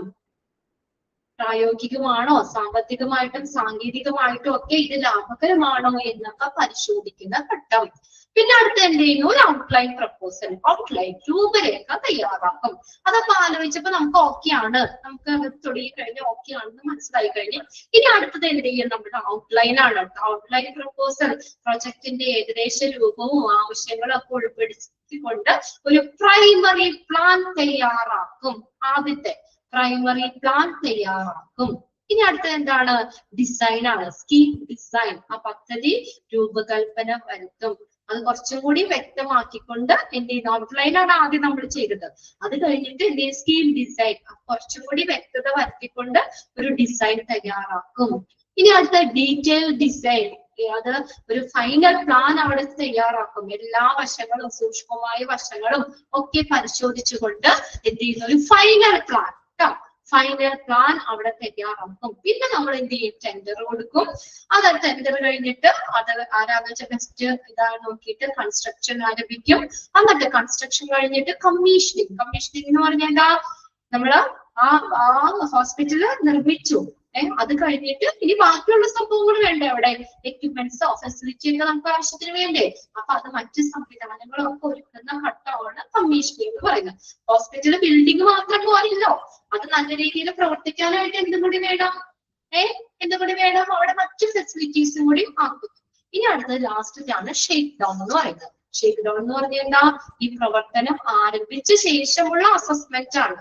അപ്പൊ ഹോസ്പിറ്റലിലെ പ്രവർത്തനം ആരംഭിച്ചപ്പോഴാണ് നമുക്ക് എല്ലാ പോരായ്മകളോ അല്ലെങ്കിൽ തകരാറുകളോ ഒക്കെ ഉണ്ടോ എന്നൊക്കെ നമ്മൾ നോക്കും. അങ്ങനെ എന്തെങ്കിലുമൊക്കെ ഉണ്ടെങ്കിൽ അത് പരിഹരിക്കുകയും ചെയ്യും. ഇനി ആർക്കും സംശയമില്ലല്ലോ അല്ലെ? അത് first step, last step, second step, അങ്ങനെ ആ രീതിയിൽ നോക്കാം. അല്ലെങ്കിൽ ഒരു ഹോസ്പിറ്റൽ പ്രൊജക്ടിന്റെ ഫേസുകളിൽ വന്നത് ഏത്, അങ്ങനെ ഇൻക്ലൂഡ് ചെയ്യാത്തത് ഏതെന്നൊക്കെ ചോദിച്ചാൽ എഴുതാലോ അല്ലെ? ആശയ രൂപീകരണം, സാധ്യതാ പഠനം, ഔട്ട്ലൈൻ തയ്യാറാക്കും. പിന്നെ അടുത്തത് സ്കീം, അത് കുറച്ചും കൂടി സ്കീം ഡിസൈൻ, പദ്ധതി ഡിസൈൻ ചെയ്യും. പിന്നെ അടുത്തത് ഫൈനൽ പ്ലാൻ തയ്യാറാക്കും, ടെൻഡർ, കൺസ്ട്രക്ഷൻ. അടുത്തത് അത് കൺസ്ട്രക്ഷൻ കഴിഞ്ഞിട്ട് മറ്റു ഫെസിലിറ്റി ഒക്കെ ആഡ് ചെയ്യാണ്, കമ്മീഷനിങ്. പിന്നെ അവസാനം അത് ഓക്കെ ആണോ, ഇവാലുവേഷൻ ആണ്, ഷേക്ക് ഡൗൺ.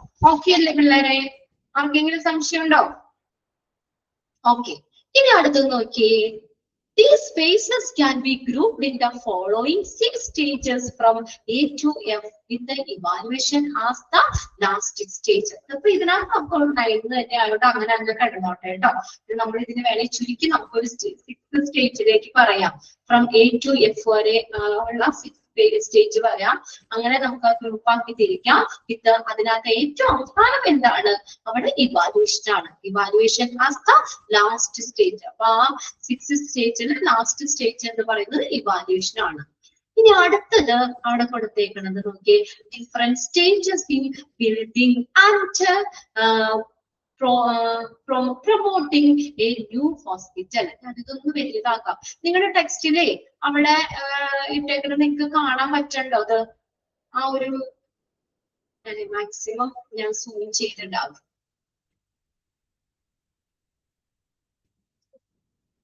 യെസ്, കാണാൻ പറ്റുണ്ടോ? ഞാനിവിടെ ഷെയർ ചെയ്തേക്കുന്നതല്ല, നിങ്ങളുടെ കയ്യിലിരിക്കുന്ന ടെക്സ്റ്റില് അത് കാണണ്ടോ? യെസ്. ഇനി അടുത്ത് നോക്കിയേ, ഇതും ഒരു ഇമ്പോർട്ടന്റ് ആയിട്ടുള്ള കാര്യം തന്നെയാണ്. Different stages in building and promoting new hospital. ഒരു പുതിയ ഹോസ്പിറ്റല് ബിൽഡ് ചെയ്യുന്നതിനുള്ള, നിർമ്മിക്കുന്നതിനുള്ള പല സ്റ്റേജുകളാണ് ഈ പറയുന്നത്. ഇപ്പൊ ഒരു 6th സ്റ്റേജിന് മുന്നേ പറഞ്ഞില്ലേ നമ്മള്?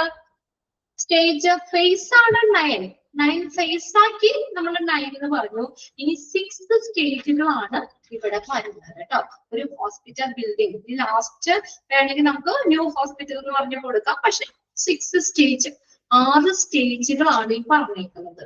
ഒരു ഹോസ്പിറ്റൽ ബിൽഡിങ്ങിന്റെ 6 സ്റ്റേജസ് ആണ്. Phases can be grouped. ആ ഫേസുകളെ നമുക്ക് 6 സ്റ്റേജുകളാക്കി നമുക്ക് തിരിക്കാം. ഓക്കെ, ഇപ്പൊ പറഞ്ഞ 9 ഫേസ് ഇല്ലേ? 9 ഫേസ് എന്ന് മറക്കരുത്. ആ 9 ഫേസിനെ നമുക്ക് വീണ്ടും എന്താ, അതിനെ സ്റ്റേജുകളിലേക്ക് വരുമ്പോൾ 6 ആക്കി നമുക്ക് ചുരുക്കാറ്. അതായത് 6 സ്റ്റേജസ് ആണ് പറയുന്നത്. വിച്ച് ഇവാലുവേഷൻ, അതിന്റെ ലാസ്റ്റ് സ്റ്റേജ് എന്ന് പറയുന്നത് ഏതാണ്? ഇവാലുവേഷൻ ആണ്. അപ്പൊ ഇവിടെ നോക്കിയേ, different stages in building and promoting A new hospital.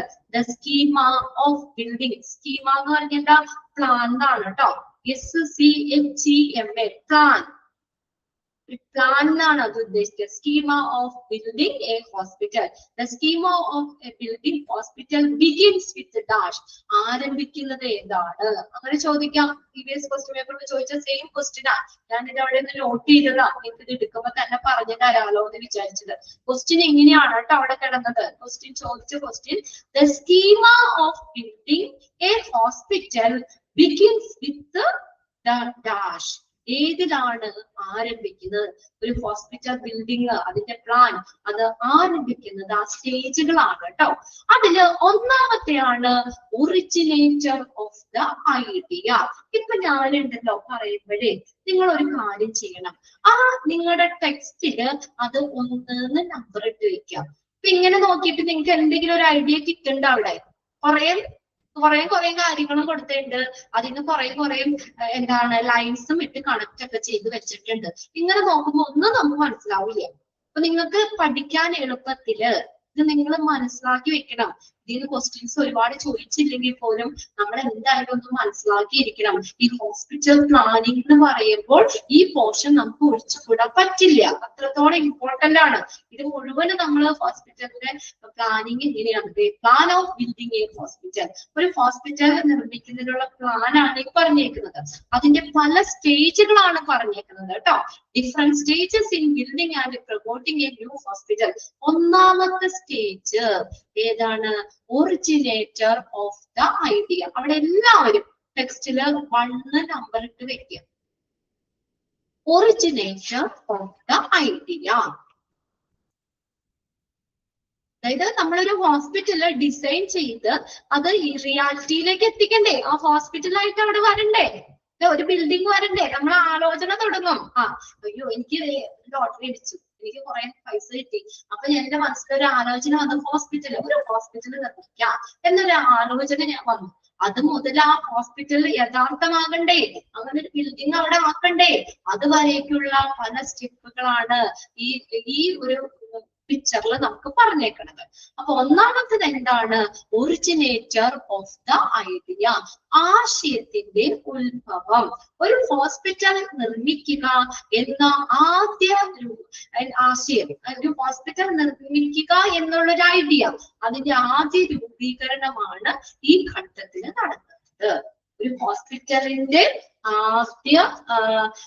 ആദ്യം ഒരു ആലോചന വരൂലേ? അതാണ് കേട്ടോ originator of the idea. Hospital എന്ന ആശയം ആദ്യമായിട്ട് മുന്നോട്ട് വെക്കുന്ന വ്യക്തി അല്ലെങ്കിൽ ആ ഒരു വിഭാഗം, അതാണ് ആദ്യത്തത്. അപ്പൊ നിങ്ങൾ ഒന്ന് നോട്ട് ചെയ്യേണ്ട കാര്യം, ഒന്നാമത്തെ ഒറിജിനേറ്റർ ഓഫ് ദ ഐഡിയ എന്നുള്ളത് 1 നമ്പർ ഇട്ട് വെക്കുക. ഇനി അതിന്റെ താഴെ വരുന്ന 2 കാര്യങ്ങളാണ് ഏതെന്നറിയോ? Development of idea. അവിടെ നിങ്ങൾ എന്ത് ചെയ്യണം എന്നറിയോ? 1A ഇടുക. 1A. അപ്പൊ നിങ്ങൾക്ക് അത് കൺഫ്യൂഷൻ ആവില്ല കേട്ടോ. 1A അവിടെ ഇട്ട് വെക്കണം കറക്റ്റ് ആയിട്ട്. എന്താണ്? Development of idea.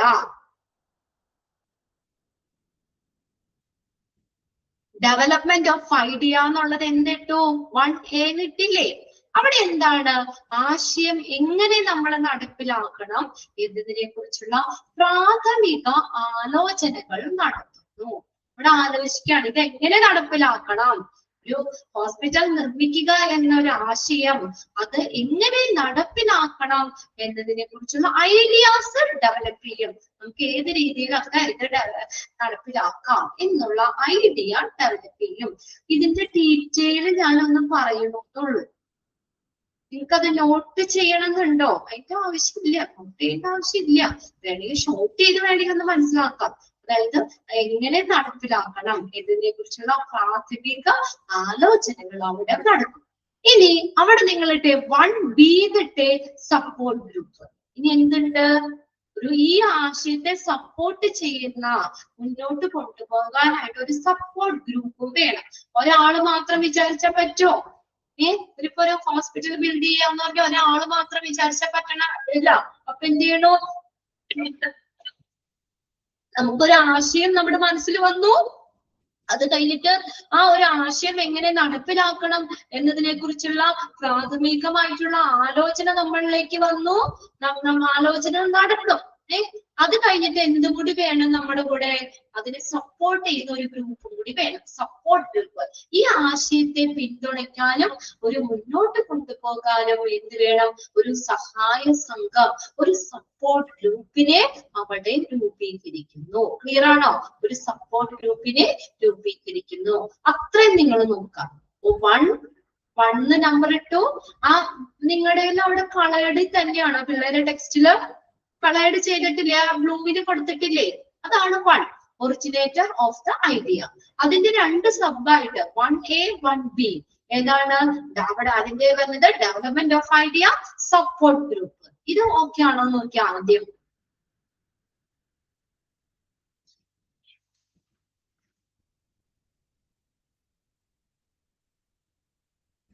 ഓക്കെ ആണോ? സപ്പോർട്ട് ഗ്രൂപ്പ് വന്നു. ഇനി ഉണ്ടല്ലോ, ഇനി രണ്ടാമത്തെ സ്റ്റേജിൽ പോവുക നമ്മള്. രണ്ടാമത്തെ സ്റ്റേജ് എന്ന് പറഞ്ഞാല് പ്രൊമോഷൻ ആൻഡ് പ്ലാനിങ് ആണ്. അത് അവിടെ കാണിച്ചിട്ടില്ല, അതായത് അതിന്റെ സബുകളാണ് അവിടെ കൊടുത്തേക്കുന്നത് കേട്ടോ, 3 അപ്പൊ നിങ്ങൾ എന്ത് ചെയ്യണം എന്നറിയോ, അവിടെ ഒന്ന് എഴുതി വെച്ചേ. ഇപ്പൊ നമ്മൾ ആ സപ്പോർട്ട് ഗ്രൂപ്പിന്റെ താഴെയില്ലേ development of idea support group എന്ന് കണ്ടില്ല, അതിന്റെ താഴെ നമ്പർ 2 ഇടാം. രണ്ടാമത്തെ stage promotion and planning. Promotion and planning എഴുതിയോ? Promotion PROMOTION promotion and planning എഴുതി. ഇനി ഇത് നമ്മൾ ഏതാ നമ്പർ ഇട്ട് രണ്ടാമത്തെ സ്റ്റേജ് ആട്ടോ. നമ്മുടെ രണ്ടാമത്തെ സ്റ്റേജ് ആണ് പ്രൊമോഷൻ ആൻഡ് പ്ലാനിങ്. ഇതെന്താണ്? ഈ ആശയത്തിന് നമ്മൾ ആ ഹോസ്പിറ്റൽ എന്നുള്ള ഒരു ആശയമില്ലേ, ഹോസ്പിറ്റൽ പ്രൊജക്ട്, ആ ഒരു ആശയത്തിന് കൂടുതൽ പ്രാധാന്യം പ്രചാരണം നൽകിയും പദ്ധതിയെ കൃത്യമായിട്ട് ആസൂത്രണം ചെയ്യുന്ന ഘട്ടമാണിത്. രണ്ടാമത്തെ കൃത്യമായിട്ട് നമ്മൾ ആസൂത്രണം ചെയ്യുന്ന ഘട്ടമാണ് രണ്ടാമത്തെ ഘട്ടം. അതാണ് പ്രൊമോഷൻ ആൻഡ് പ്ലാനിങ് എന്ന് പറയുന്നത്. അതിലെ 3 താഴെ കൊടുത്തേക്കുന്നത്. അപ്പൊ നമുക്ക് അവിടെ എങ്ങനെ നമ്പർ ഇടാം? 2A എന്ന് ഇടാം. 2A എന്ന് പറഞ്ഞാൽ സെക്യൂറിംഗ് ഫണ്ട് ഫോർ പ്രൊമോഷൻ. അത് 2A എന്ന് ഇടാം. Securing fund four promotion. 2B എന്ന് ഇട്ടേ. അടുത്തത് ടെമ്പററി ഓർഗനൈസേഷൻ. അടുത്തത് തൊട്ടപ്പുറ കണ്ടില്ലേ, ടെമ്പററി ഓർഗനൈസേഷൻ. അടുത്തത് 2C feasibility study and survey of service area. അങ്ങനെ 3 ആ രണ്ടാമത്തെ സ്റ്റേജ് രണ്ടാമത്തെ സ്റ്റേജിന്റെ 3 സബ് ഉണ്ട്. അതാണ് ഞാൻ അവിടെ നിങ്ങൾക്ക് ഇങ്ങനെയാവുമ്പോ നിങ്ങൾക്ക് മനസ്സിലാവല്ലേ. രണ്ടാമത്തെ സ്റ്റേജിന്റെ 3 ബ്രാഞ്ചാ വന്നത്. ഏതാ? 2A 2B 2C കണ്ടോ? 2A 2B 2C. 2A എന്താ? Securing fund four promotion. Promotion ആയിട്ടുള്ള ഫണ്ട് സെക്യൂർ ചെയ്യാം. പ്രൊമോഷന് വേണ്ടിയിട്ട്, അതായത് ഹോസ്പിറ്റൽ എന്നുള്ള ഒരു ആശയം നമ്മളിലേക്ക് വന്നു. അപ്പൊ അത് നമുക്ക് അത് പ്രാബല്യത്തിൽ വരുത്താനായിട്ട് നമുക്ക് ഫണ്ട് വേണം. ആ പ്രൈമറി ഫണ്ട് നമ്മൾ കണ്ടെത്തുന്നു. അതാണ് കേട്ടോ 2A എന്ന് പറഞ്ഞ് ഞാൻ നോട്ട് ചെയ്യാൻ പറഞ്ഞത്. Securing fund four promotion. Promotion ആയിട്ടുള്ള ഫണ്ട് നമുക്ക് എന്ത് ചെയ്യുന്നു, അത് ആ ഹോസ്പിറ്റല് അത് യാഥാർത്ഥ്യമാക്കാനുള്ള ഫണ്ട് കണ്ടെത്തുന്നു.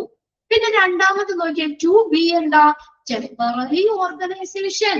ഈ പദ്ധതിയുടെ പ്രാരംഭ പ്രവർത്തനങ്ങൾക്കായി താൽക്കാലികമായിട്ടുള്ള ഒരു സംഘടന രൂപീകരിക്കുന്നു. Temporary organisation. ആ പദ്ധതി നമുക്ക് റിയാലിറ്റിയിലേക്ക് എത്തിക്കണ്ടേ?